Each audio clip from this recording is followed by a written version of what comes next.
Page 52. Chapter 8. Last Days.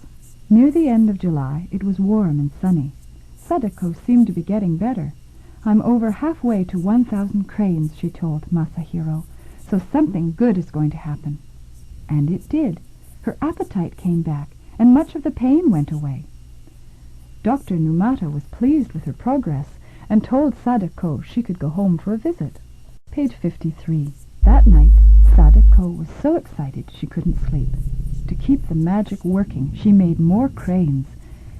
621, 622.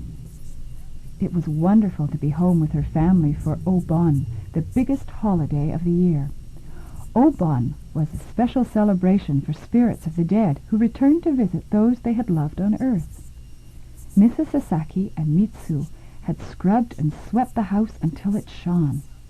Fresh flowers brightened the table. Sadako's golden crane and Kokeshi doll were there too. The air was filled with smells of delicious holiday food. Dishes of bean cakes and rice balls had been placed on the altar shelf for ghostly visitors. That night, Sadako watched her mother put a lantern outside so that the spirits could find their way in the dark. She let out a happy sigh. Perhaps, just perhaps, she was home to stay. For several days, a steady stream of friends and relatives came to call on the Sasaki family. Page 54. Reader's note. There's an illustration on this page. Page 55. Text. By the end of a week, Sadako was pale and tired again. She could only sit quietly and watch the others. "Sadako certainly has good manners now," Mr. Sasaki said. "Oba-chan's spirit must be pleased to see how ladylike her granddaughter has become." "How can you say that?" Mrs. Sasaki cried. "I would rather have our lively Sadako back." She dabbed at her eyes and hurried into the kitchen. "I'm making everyone sad," Sadako thought. She wished she could suddenly turn into her old self. How happy her mother would be then. As if he knew what was in Sadako's mind, her father said gruffly, "There now, don't worry. After a good night's rest you'll feel fine." But the next day, Sadako had to return to the hospital. For the first time she was glad to be in the quiet hospital room. Her parents sat beside the bed for a long time. Every now and then, Sadako drifted off into a strange kind of half-sleep. "When I die," she said dreamily, "will you put my favorite bean cakes on the altar for my spirit?" Page 56. Mrs. Sasaki could not speak. She took her daughter's hand and held it tightly. "Hush," Mr. Sasaki said in a funny voice. "That will not happen for many, many years. Don't give up now, Sadako-chan. You have to make only a few hundred more cranes." Nurse Yasunaga gave Sadako medicine that helped her rest. Before her eyes closed, Sadako reached out to touch the golden crane. "I will get better," she murmured to the Kokeshi doll, "and someday I'll race like the wind." From then on, Dr. Numata gave Sadako blood transfusions or shots almost every day. "I know it hurts," he said, "but we must keep on trying." Sadako nodded. She never complained about the shots and almost constant pain. A bigger pain was growing deep inside of her. It was the fear of dying. She had to fight it as well as the disease. The golden crane helped. It reminded Sadako that there was always hope. Page 57. Mrs. Sasaki spent more and more time at the hospital. Every afternoon, Sadako listened for the familiar slap-slap of her plastic slippers in the hall.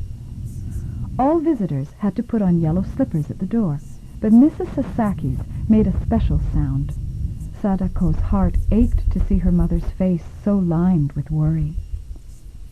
The leaves on the maple tree were turning rust and gold when the family came for one last visit.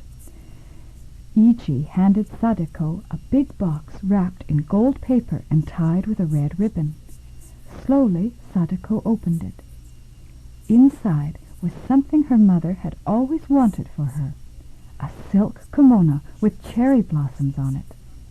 Sadako felt hot tears blur her eyes. "Why did you do it?" she asked, touching the soft cloth. "I'll never be able to wear it, and silk costs so much money." "Sadako-chan," her father said gently, "your mother stayed up late last night to finish sewing it. Try it on for her." With a great effort, Sadako lifted herself out of bed. Mrs. Sasaki helped her put on the kimono and tie the sash. Sadako was glad her swollen legs didn't show. Unsteadily, she limped across the room and sat in her chair by the window. Everyone agreed that she was like a princess in the kimono. Page 58. Reader's note. There is an illustration on this page. Page 59. At that moment, Chisuko came in. Dr. Numata had given her permission to visit for a short time. She stared at Sadako in surprise. "You look better in that outfit than in school clothes," she said. Everyone laughed, even Sadako. "Then I'll wear it to classes every day when I'm well again," she joked. Mitsu and Iji giggled at the idea. For a little while it was almost like the good times they used to have at home. They played word games and sang Sadako's favorite songs. Meanwhile, she sat stiffly in the chair, trying not to show the pain it caused her. But it was worth the pain. When her parents left, they looked almost cheerful. Before she went to sleep, Sadako managed to fold only one paper crane. 644. It was the last one she ever made.